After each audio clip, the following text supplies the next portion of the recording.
What a proclamation, hey? That I need you, oh, I need you. I can remember going to a local prison, and I met with this guy for several months. I'd go once a week and meet with him. And he surrendered his heart to the Lord and just received the Lord in there in prison.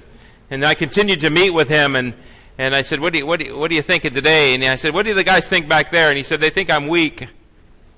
They think I'm weak because I come out here and talk with you, and because I talk like I talk, and because I read the Word. They think I'm weak. And I said, you know what? You're right. Only you've realized it and they haven't. Because we need Him. We need Him. Oh, we need Him. Every hour we need Him. When I really get things messed up is when I try to walk an hour or two or a week or three without it. And I realize that, man, I left the path somewhere.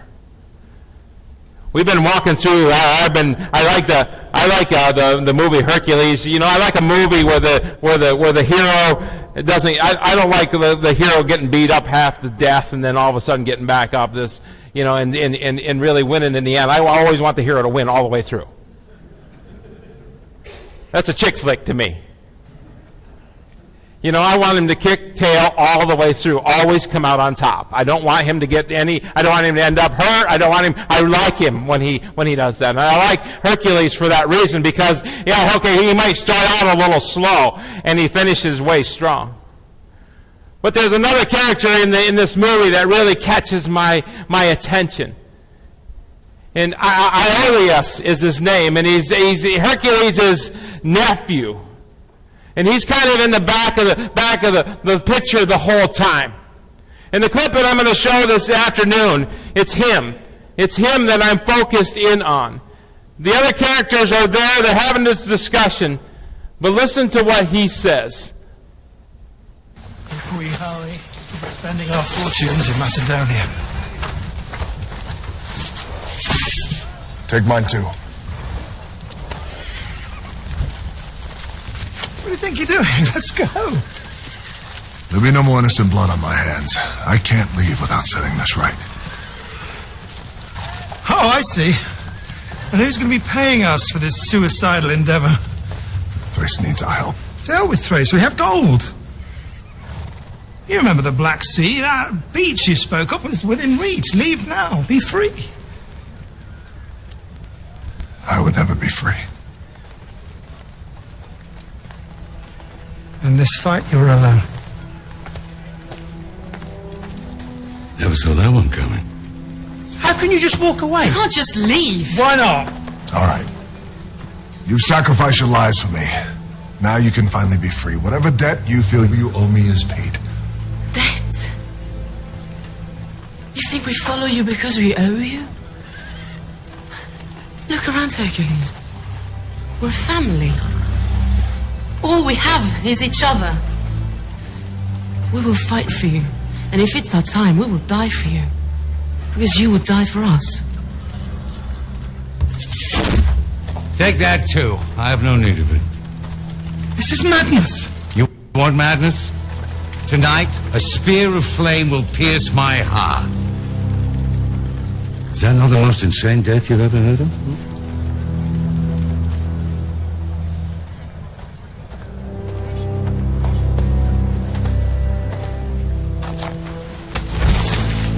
Crazy. A lot of you. Autolycus. Ilas. Go with Autolycus. I think I'll stay. Nephew. Uncle, all I've ever done is tell stories of great deeds performed by others. It's time I stopped telling their stories. Started living my own.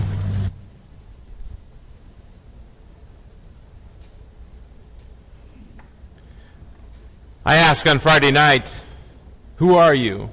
I asked this morning, or made a statement this morning, there's more in you than what you think. And tonight I'm going to ask, or this afternoon I'm going to ask, are you tired of living someone else's story? Are you tired? He says this, all I've ever done is tell stories of great deeds performed by others. It's time I stop telling their story and start living my own. Whose stories are you telling? And I could go 1,000 different ways, and many of you could. You could come up here and go 1,000 different ways with this, perhaps. And I could go to Moses, and we could flip through some slides, and we could go to Moses. We could tell about how his mom gave him up for adoption, and we could say how he was raised in a very different environment, and how he made bad choices in his life. And how fear won in his life. And at one time, this fear, he ran because he was afraid. We could read that and we could go there and say, this is Moses' story. He had a rocky beginning. He ran in fear for a while in his life. We could talk about how God talked to him. We could talk when he thought the assignment was too big, when it sounded too big for him. He said, God, this assignment is too big for me. And we could talk about Moses' story. And we could talk about when he went to see the Pharaoh. And now he's walking with God and he's doing what God wants him to do. And he tells Pharaoh, let my people go. Flip the button. And it doesn't seem to be working out. God, you sent me here. You said to go do this. I finally got the courage and started living in my call, started living in who I was. Got freedom from my past. Got freedom from being given up and floating around in the reeds. And I got freedom from my past sin when I fell off the horse when I killed somebody. I got freedom from the fear that I had in my life. I listened to you at the burning bush. I wrestled with my own insecurities.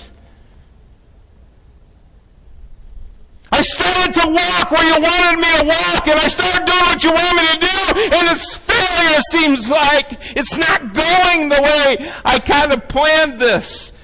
Because I think Moses had a story all the way from the burning bush to Pharaoh. Oh man, I'm going to tell that Pharaoh, I'll tell you what. And he's going to listen to God, man, he's going to do this and he's going to do this. When he gets there, it doesn't happen. And then we could talk about how his confidence grew in God and how his mountaintop experience changed the whole nation of Israel. That's Moses' story. How he started out lame and how he finished strong. We could go to Abraham.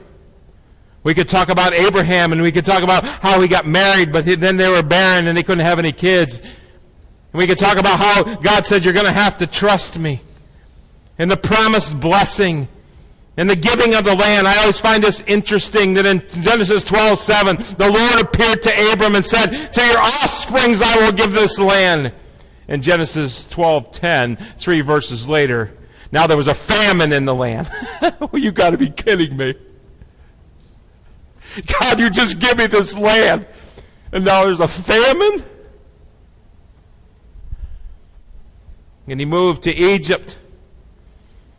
And he stepped in it in Egypt. Oh, baby, read that. And he got freedom from that in his life. And he got moving on. And then he watched Sodom and Gomorrah be destroyed by God. He witnessed God's judgment. And then we saw him getting in the cart before the horse. And then we saw the birth of Isaac. Finally, God was bringing forth the son that he had promised him. And then just a few years later, we see God saying, take Isaac to the mountain and sacrifice him. And then we see Sarah dies. And Abraham rose from beside his dead wife. And then we see Abram believed the Lord, and it was credited to him as righteousness. We could see where Abraham's kind of started out, and he was struggling in life, and throughout his life he continued to try and work and build this relationship with the Lord, and the Lord was doing something in his life, and he was living in who he was, and it didn't always seem to work out. But God did powerful things in his life. We could tell Abraham's story.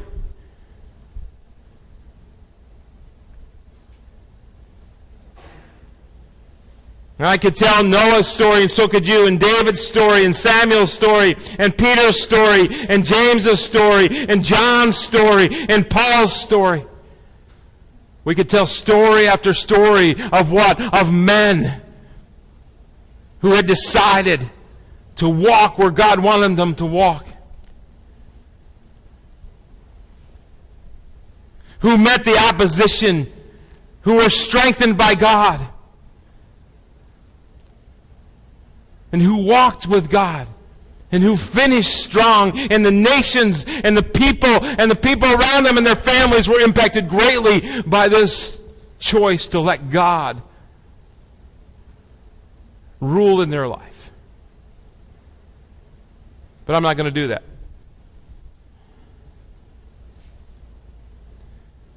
Because I'm going to choose to use guys among us to tell their story.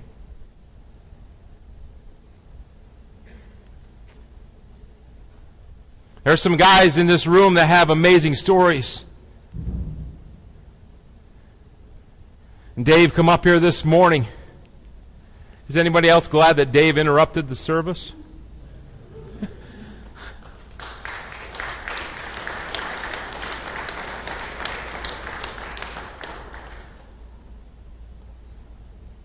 I want you to hear some of the other guys' stories. I have a feeling maybe the butterflies are flying around pretty good in some of the guys' guts right now.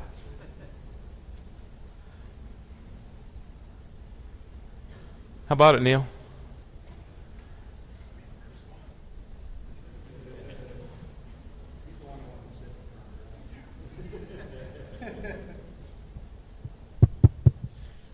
Hey everybody, my name's Neil.